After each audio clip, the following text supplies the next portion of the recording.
सभी का fam coaching में हार्दिक स्वागत। सभी को जय श्री राम। बात करने वाले हैं आज जो अपना बाल विकास और शिक्षण विधियों का यानी साइकोलॉजी का यहाँ पे जो अपना रहेगा टेस्ट, ठीक है। और इस टेस्ट मॉडल पेपर को कलाम एकेडमी द्वारा यहाँ पे अपन सोल्व करवाने जा रहे हैं, ठीक है। तो ये कुछ ऐसे क्वेश्चंस हैं जो पहले आए हुए हैं और आपके लिए जरूरी भी है। 2021 का एक ऐसा पेपर था जिसमें ऑलमोस्ट क्वेश्चन आपको मिलेंगे, तो यहाँ पे देखना।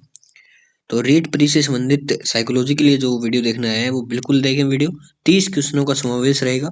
30 क्वेश्चनों में पहले आपको ये बताना है कि यहाँ पे जो आपका, एक सेकंड है मैं थोड़ा कलर चेंज कर लेता हूँ इसका, ये ब्लू ब्लू ये, हाँ। आपको ये बताना है कि 30 में से आपके कितने क्वेश्चन सही हो रहे हैं, लास्ट में कमेंट करना। तब तक के लिए अपन इसको एक बार सभी सवालों को देखेंगे और जैसे भी आपको लगे कि आपका ये क्वेश्चन सही हो रहा है वैसे आप काउंट करते जाना, ठीक है। और लास्ट में कमेंट करना कि सर मेरे इतने सही हुए। बाकी आप कुछ और भी बोलोगे वीडियो बनाने की तो वो बना देंगे, लेकिन पहले हम यहाँ पे साइकोलॉजी का देख रहे हैं। तो जैसा कि मनोविज्ञान यहाँ पे है, तो अपन पहला ही क्वेश्चन यहाँ पे देखने वाले हैं। पहला क्वेश्चन क्या है? तो पहला क्वेश्चन जो अपना रहेगा वो रहेगा, यदि बालक की वास्तविक आयु 13 वर्ष हो और मानसिक आयु 14 वर्ष हो तो बुद्धि लब्धि क्या होगी। अब देखो, वास्तविक आयु 13 वर्ष और मानसिक आयु 14 वर्ष है, ठीक है। तो एक बार तो अपन स्क्रीन निकाल लेते हैं, अब दिखाता हूँ आपको। अब अपना सूत्र क्या होता है? सूत्र होता है कि मानसिक आयु ऊपर आती है, नीचे आती है आपकी वास्तविक आयु, ठीक है। इंटू में आता है आपका 100। तो आपकी मानसिक आयु कितनी दी गई है? मानसिक आयु दी गई है सर 14, और जो अपनी जो है वास्तविक आयु है वो कितनी दी गई है? 13 दी गई है। इंटू में दिया गया है 100। तो अगर हम इसको निकालेंगे तो क्या आएगा? देखो, आएगा ऊपर तो आएगा 1400 बटे आएगा 13। कितना आंसर हो गया?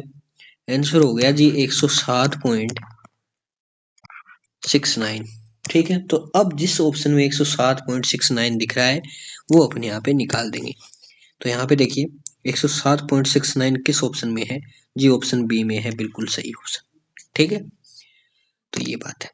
तो यहाँ पे देखो सूत्र क्या रहेगा? सूत्र ये रहेगा कि एम ऊपर आएगा और सी नीचे आएगा, ठीक है। एम ऊपर सी नीचे यानी 100।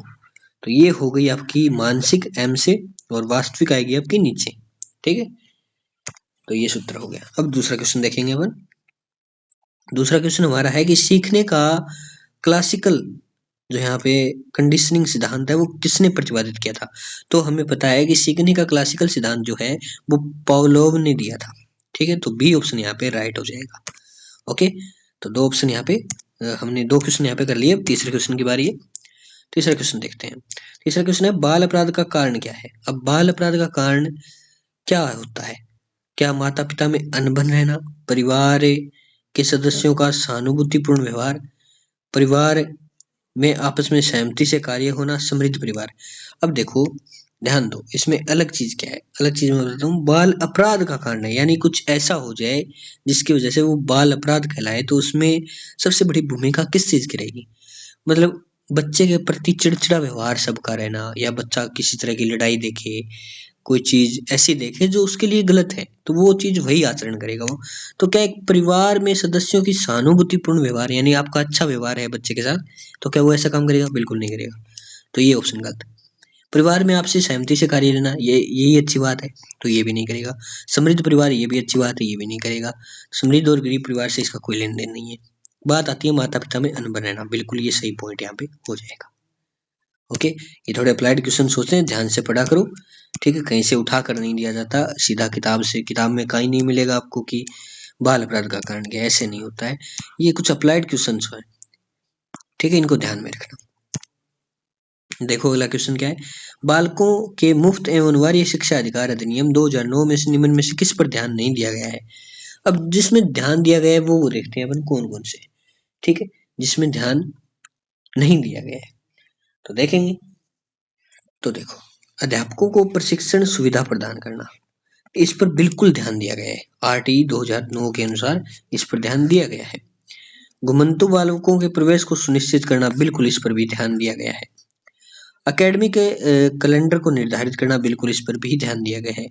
14 वर्ष के पश्चात शिक्षा व्यवस्था, ये बिल्कुल नहीं है भाई। 14 वर्ष के पश्चात शिक्षा व्यवस्था का क्या मतलब रह गया? तो ये ऑप्शन यहाँ पे गलत है और इसके लिए ये ऑप्शन सही है।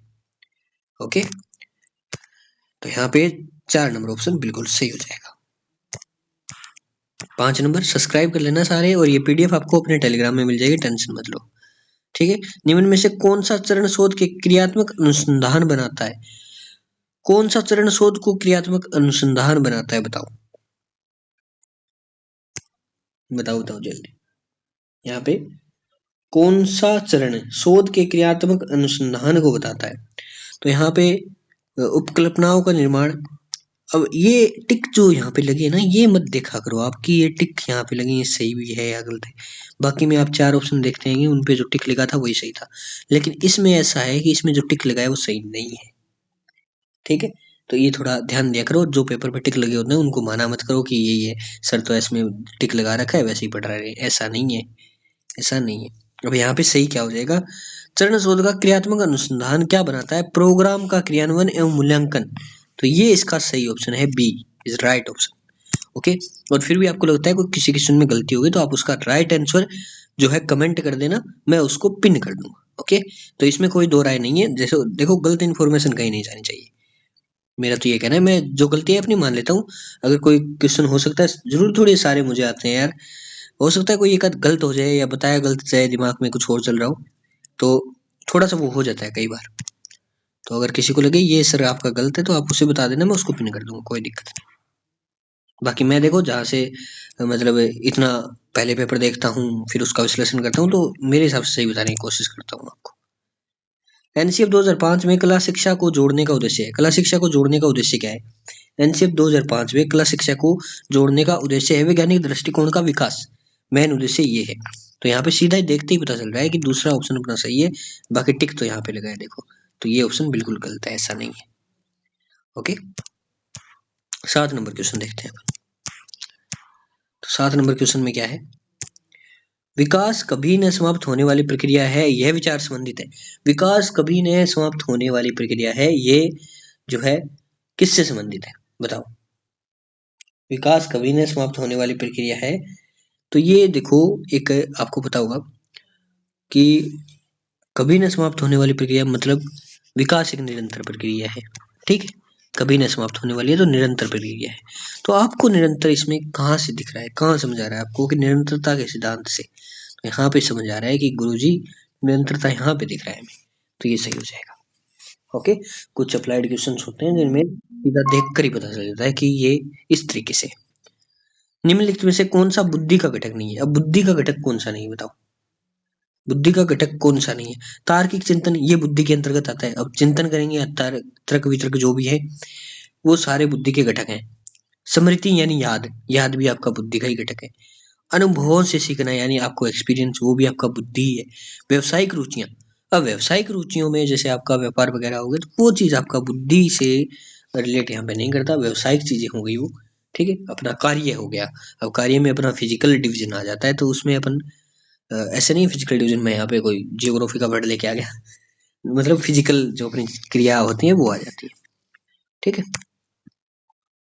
अब देखो व्यावसायिक रुचि है, यहाँ पे बी नंबर सही ऑप्शन है। निम्नलिखित में से कौन से बालक की कौन सी प्रक्रिया है वो मनोगत्यात्मक नहीं है? तो मनोगत्यात्मक प्रक्रिया कौन सी नहीं है, ये चीज पूछी है आपसे। तो मनोगत्यात्मक, लिखना, खेलना, गेंद फेंकना, सोचना, मनोगत्यात्मक नहीं है ये पूछा है। तो मनोगत्यात्मक है क्या, वो देखते हैं। तो वो है लिखना, आपकी प्रक्रिया मनोगत्यात्मक है। खेलना भी, जो जो क्रियाएं हैं वो है। और गेंद फेंकना अलग क्या है? अलग जो ऑप्शन आपको दिखता है वो हमेशा होता है, और यहाँ पे सोचना अलग ऑप्शन है, तो सोचना ऑप्शन यहाँ पे सही हो जाएगा।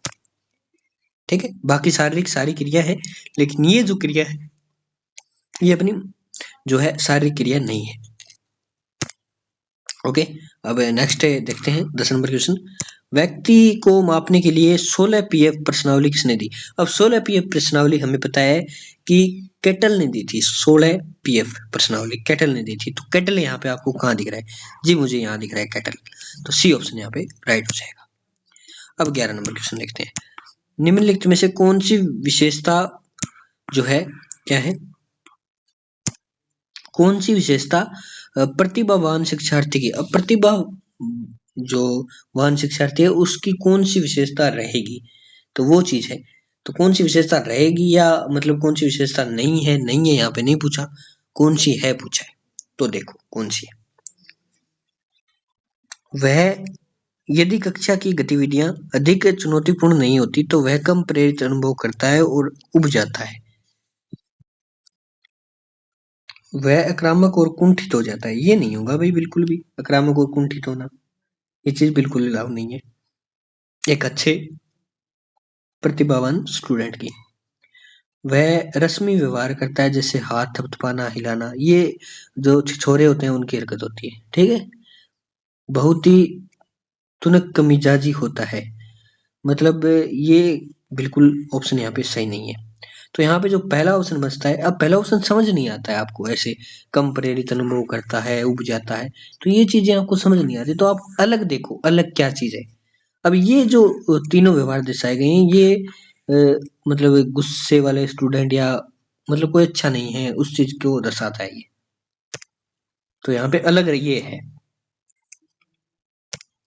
ए ऑप्शन सही हो जाएगा। 13 नंबर क्वेश्चन देखते हैं। 13 नंबर क्वेश्चन में देखो क्या, विशेष आवश्यकता वाले बच्चों को शामिल करना।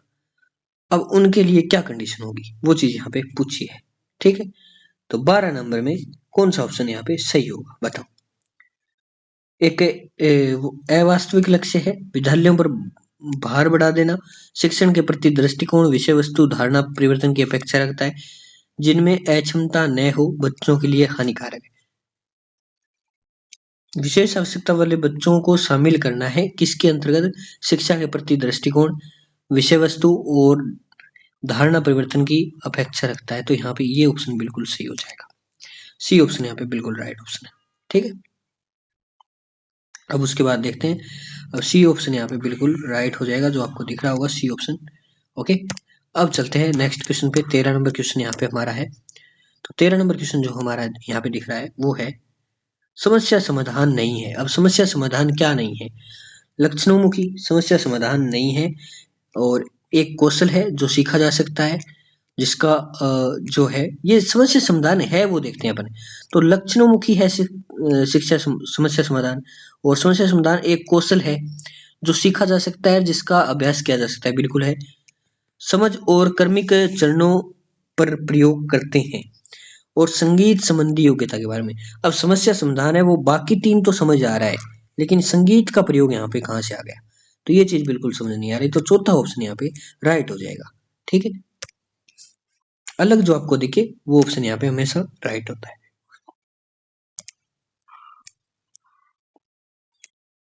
14 नंबर क्वेश्चन, प्रासंगिक अंतर्बोध जो परीक्षण व्यक्तित्व को मापने की कौन सी विधि है। तो विधि पूछिए तो आपको पता होगा, प्रासंगिक जो अंतर्बोध है उसको मापने की एकमात्र विधि है प्रक्षेप्य। तो यहाँ पे जो आपको प्रक्षेप्य जहां भी दिखे वो आपकी एकमात्र विधि हो जाएगी, और प्रक्षेप्य हमें दिख रहा है थर्ड पॉइंट में, ओके। तो यहाँ पे एकमात्र विधि ये है, तो यहाँ पे ये ऑप्शन सही हो जाएगा, ओके। 15 नंबर क्वेश्चन आता है कि सर 15 नंबर क्वेश्चन है हमारा, निम्नलिखित में से कौन सा सृजनात्मक की ओर ले जाता है। अब कौन सा चिंतन जो है वो हमें सर्जन करने की क्षमता उत्पन्न करता है, कौन सा वो चिंतन है। तो हमें बताना है कौन सा चिंतन सृजनात्मक की ओर लेकर जाता है, ठीक है।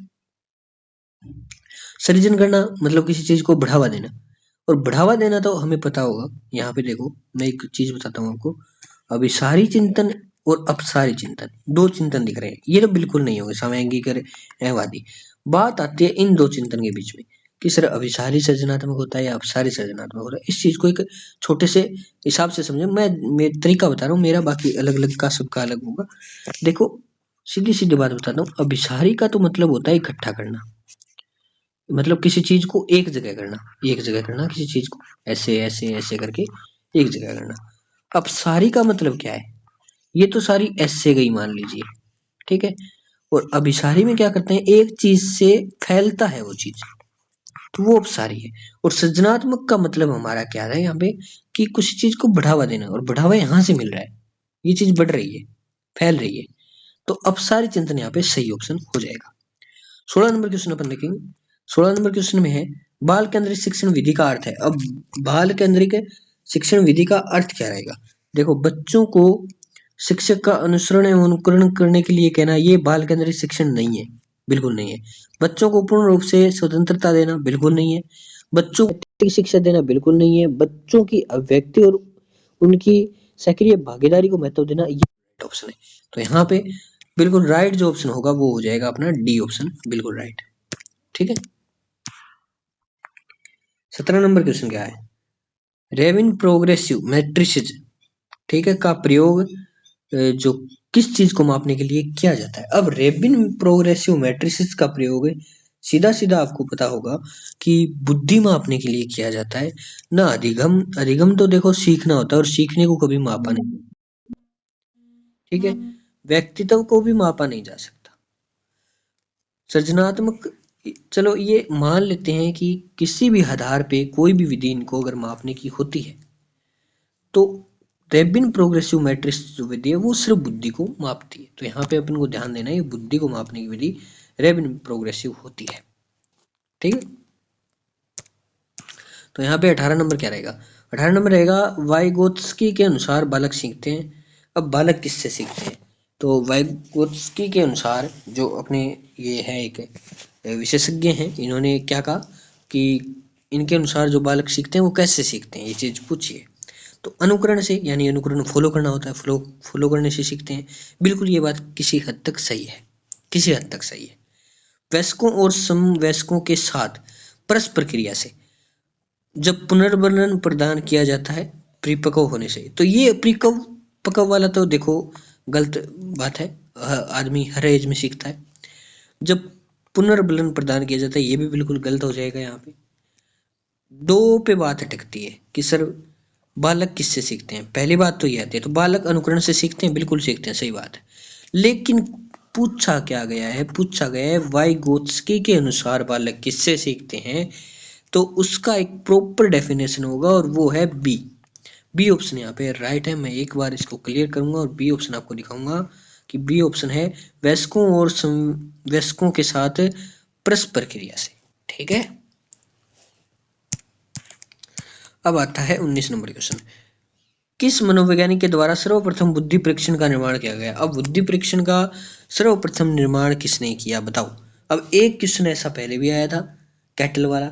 अब कैटल का कैटल देख के कैटल मत कर देना, कैटल में कैटल गड़बड़ हो जाएगी फिर। ठीक है। तो उसमें तो ये पूछा गया था व्यक्ति को, जो व्यक्तित्व है उसको मापने के लिए 16 पीएफ प्रश्नावली किसने दी, तो उसमें कैटल था। तो यहाँ पे कैटल तो बिल्कुल नहीं होगा, एक ऑप्शन तो हमारा कट गया ऐसे। बाकी कौन सा रह गया, बाकी रहा कि सर बिन्ने जो यहाँ पे है वो बुद्धि से, जो है बुद्धि का सर्वप्रथम बुद्धि परीक्षण बिन्ने ने किया था। बै बुद्धि बिने, बुद्धि बिने, याद रखना। ओके।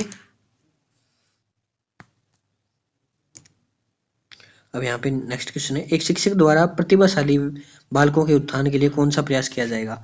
एक शिक्षक के लिए प्रतिभाशाली बालकों के उत्थान के लिए कौन सा प्रयास किया जाएगा, 20 नंबर क्वेश्चन यहाँ पे है। तो 20 नंबर क्वेश्चन में विशेष कक्षाएं व प्रोत्साहन यहाँ पे सही ऑप्शन हो जाएगा।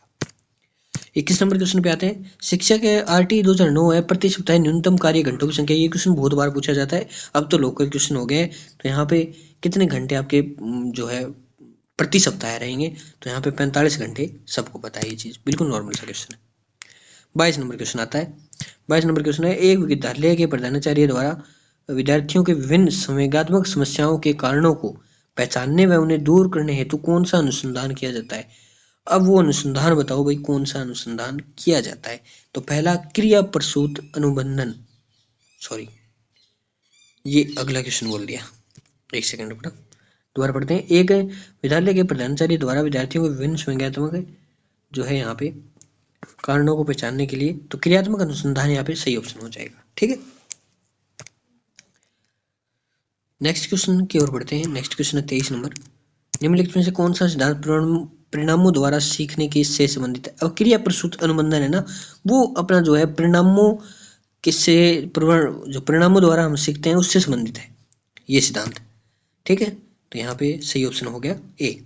24 नंबर क्वेश्चन आता है, जब हम वर्तमान स्कीमा का प्रयोग बाह्य जगत के विश्लेषण हेतु करते हैं तो उसे क्या कहा जाता है। अब ये क्या कहा जाता है, सिंपल डेफिनेशन उठाई गई है। तो सिंपल डेफिनेशन का सिंपल सा जवाब, तो उसको कहते हैं आत्म सात्विकरण। अब आत्म सात्विकरण का क्वेश्चन बहुत बार एग्जाम में पूछा गया है, वेरी वेरी मोस्ट इंपोर्टेंट।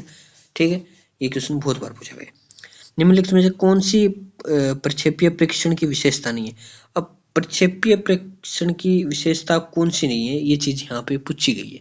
ठीक है, तो यहाँ पे वस्तुनिष्ठ जो है व्याख्या वो इसकी विशेषता नहीं है, बाकी सारी है। ठीक है, नेक्स्ट क्वेश्चन है 26 नंबर। अब देखो, अल्बर्ट बांडुरा के अनुसार निरीक्षण जो है अधिगम हेतु 4 परिस्थितियां आवश्यक है, और वो 4 में से पहली कौन सी है, दूसरी कौन सी है, सही क्रम क्या है उसका, ये चीज पूछी है। तो यहाँ पे पहला हमें पता है अवधान है, पहला अवधान है रहेगा, हमेशा पता है कि सर पहला जो यहाँ पे है अवधान रहेगा। अब अवधान किस में है, अवधान जी 3 में है। आप बोलोगे सर 3 में अवधान है, बाकी पहला तो ऑप्शन कट गया। 3 में अवधान है, पहला ऑप्शन यहाँ पे कट जाता है। फिर आप बोलेंगे जी लास्ट देखेंगे, लास्ट कौन सा है, बोले लास्ट अनुप्रेरणा है। तो अनुप्रेरणा जहाँ पे मिलेगा वो सही हो जाएगा, और अनुप्रेरणा में दिख रहा है तीसरे नंबर पे, तो तीसरा ऑप्शन यहाँ पे सही है। बाकी आपको याद जरूर रखनी है दोनों बीच वाले, ऐसा नहीं है कि हम क्रम याद नहीं रखें। मैंने तो एक तरीका बताया कि अवधान पहले आएगा और अनुप्रेरणा लास्ट में आएगा। तो जहाँ पे ये दोनों चीज दिखे वहां पे याद रखना, थोड़ा क्रम जरूर याद रखना। ऐसे नहीं कि आप इन 2 शब्दों को भूल ही जाओ बीच में, नहीं मैंने कि पहला याद रख लिया और लास्ट वाला याद रख लिया, सर कहीं भी आ जाए वो कर देंगे, ऐसा नहीं है, आपको पूरा याद रखना है। ठीक है, बाकी ये तो मैंने तरीका बताया कि पहला याद रहना चाहिए और लास्ट वाला तो पक्का याद रहना चाहिए। ठीक है, कभी कभी घुमा देता है, लास्ट वाले को घुमा देता है, कुछ और को घुमा देता है, तो वो चीज़ है। ठीक है, अब मान लीजिए कि अनुप्रेरणा तो बोलेंगे सर इसमें तो लास्ट में दे दिया, लेकिन ये दोनों तत्व हैं वो एक को यहाँ पे कर दिया, एक को यहाँ पे कर दिया, अब घूम गया ना। तो वही चीज़ है, ऐसा नहीं है कि दोनों हम यही याद रखेंगे, अपन को पूरा का पूरा याद रखना है। ओके, लेकिन इसमें क्या था, इसमें अनुप्रेरणा एक ही में था और बाकी है ही नहीं, तो बाकी है ही नहीं तो वो 3 ऑप्शन ऐसे कट गए। ओके, है ही नहीं का मतलब ये नहीं है कि पूरे में नहीं, पूरे में तो है लेकिन वहां नहीं था लास्ट में। ठीक, तो अब अपन को देखते हैं कहाँ गए, हाँ यहाँ पे रहे। 27 नंबर आता है कि जो सिगमंड फ्राइड के अनुसार अचेतन मन की विशेषताओं को ज्ञात करने के लिए सर्वाधिक उपयुक्त विधि कौन सी है? अब अचेतन मन को जो है विशेषताओं को ज्ञात करने के लिए सौपन विधि जो होती है, सौपन विधि वो सबसे जरूरी है। साक्षात्कार का यहाँ पे कोई महत्व नहीं है, ये भी नहीं है, ये भी नहीं है, तो सौपन विधि यहाँ पे सही ऑप्शन हो जाएगा बी। ओके, 28 नंबर क्वेश्चन है, देखो 28 नंबर क्वेश्चन क्या है। ADHD का अर्थ, ADHD का अर्थ क्या होता है? अब ADHD का अर्थ यहाँ पे क्या होता है, तो ADHD का अर्थ यहाँ पे हमें पता है कि ध्यान विकार करने बालक। अब बालक तो यहाँ पे सभी में दिया गया है, श्रवण दुर्बलता वाले बालक होते हैं, या वाचिक कठिनाई या ध्यान विकार, तो दृष्टिहीनता। तो हम बोलेंगे कि ध्यान विकार वाला बालक है वो ADHD के अंतर्गत आता है, इसका अर्थ ये होता है। ठीक है, तो यहाँ पे ऑप्शन अपना थर्ड सही हो जाएगा। 29 नंबर क्वेश्चन क्या है, एक परीक्षण जो व्यक्ति की किसी एक या अधिक क्षेत्रों में उसकी विशेषताओं और कमियों को व्यक्त करने के लिए बनाया गया है वो कहलाता है। अब व्यक्ति की कमी और उसकी विशेषता को व्यक्त कौन सा विश्लेषण करता है, बताओ? तो यहाँ पे हो जाएगा निदानात्मक परीक्षण। ठीक है, 30 लास्ट क्वेश्चन अपना, भारतीय संविधान में कौन से संशोधन द्वारा शिक्षा का अधिकार सम्मिलित किया गया? अब ये बहुत ही जरूरी प्रश्न है। शिक्षा का अधिकार तो हमें याद रहता है, लेकिन उसका अधिनियम कौन सा था, उसका संविधान संशोधन कौन सा था, तो वो संशोधन यहाँ पे पूछा जाता है। तो ये 2-3 चीजें याद रखनी पड़ती हैं हमें संविधान संशोधन से रिलेटेड। शिक्षा का अधिकार जब लागू हुआ था 2000 जो 5 में आया था, फिर 9 में ऐसे, NCF 2005, NCF 2009, तो वो चीजें हमें याद रखनी पड़ती है। ठीक है, सॉरी NCF बोला गया, RTE 2009। ठीक है, तो ये चीज है। अब देखो यहाँ पे आएगा 86वां संविधान संशोधन, यहाँ पे राइट ऑप्शन हो जाएगा। तो ये आपके 30 प्रश्न थे, और इसमें कोई डाउट हो तो आप पूछ सकते हैं। तब तक के लिए जय हिंद, जय भारत, और अपन मिलेंगे नेक्स्ट वीडियो में। ठीक है, और कोई डाउट हो, किसी और चीज़ का वीडियो चाहिए हिंदी से, मतलब संस्कृत और इंग्लिश का मत मांगना, बाकी चाहे किसी का मांग लेना, सारे वीडियो आपको मिल जाएंगे कोई भी चीज़ का। और किसी चीज़ के बारे में, मतलब कोई इसका कोई टॉपिक करवाना है, कोई स्पेशल चीज़ आपको करवानी है, किसी भी चीज़ के बारे में आप पूछ सकते हैं। ये जरूर नहीं है मैं क्वेश्चन करवाऊंगा जी, नहीं, आपको कोई टॉपिक समझना है टॉपिक बता दूंगा। कोई भी चीज़ आपको समझनी हो मैथ से रिलेटेड या साइंस से रिलेटेड कुछ भी, या जो आपका भूगोल है, हिस्ट्री है, कुछ भी पूछ लेना, ठीक है। तब तक के लिए जय हिंद, जय भारत।